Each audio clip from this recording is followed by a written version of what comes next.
Good morning po sa inyo lahat. Isa pang maliyugto na ating daily Bible blessings. Pamagat po ng ating aralin ngayong umaga ay paglilingkod at fellowship sa Panginoon. Paglilingkod at fellowship sa Panginoon. Dapat tayong maging balanse mga minamahal. Balanse.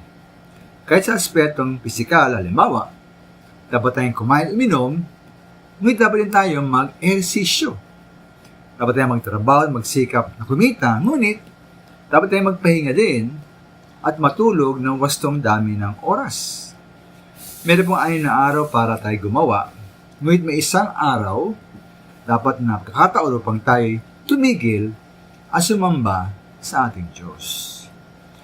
Kaya po kunay po sa karagahan ng pagiging balanse, pabalanseng aktibong paglilingkod sa ating Panginoon, ay magkakaroon din ng panahon para makipag-fellowship sa Kanya. Huwag lamang puro basa ng Biblia, panalangin, pagdalo sa panambahan.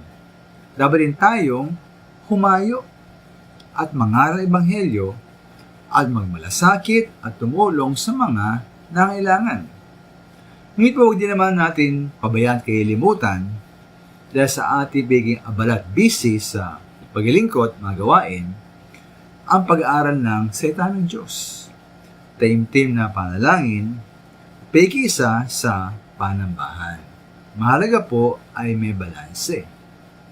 Ngayon po, ang magandang larawan ukol dito ay sa Lucas 10:40-42 na sabi po roon na si Marta naman ay abalang-abala sa paghahanda kahit lumapit siya kay Jesus at dumaing.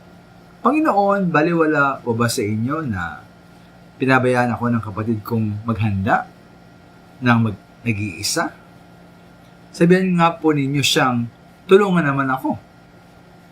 Ngayon po sinabi ng Panginoon sa kanya, Marta, Marta, nababalisakat, abalang-abala sa maraming bagay.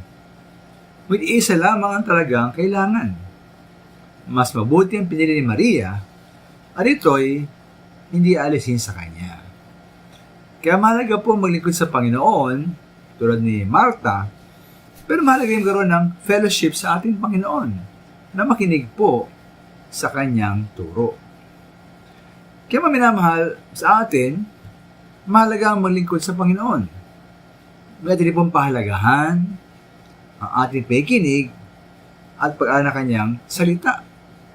Pahalaga ang pagkipag-usap sa ating Diyos sa panalangin, pahalaga po ang pagpuri at pagsamba sa Kanya.